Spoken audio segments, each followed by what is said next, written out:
They are one of the tribes that still maintain a traditional way of life in the world.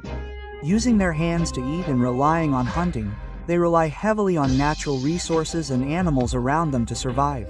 Living in trees up to 50 meters high. Yes, this is the Korowai tribe from the interior of Papua. Known for the tall tree houses they build. This house, called lug, is located between 15 and 35 meters above the ground. It functions to protect them from wild animals, and is believed to be able to ward off evil spirits. Made from natural materials, this tree house reflects local wisdom and the strength of the community. With rich traditions and unique ways of life, the Korowai tribe is a symbol of Indonesia's cultural diversity.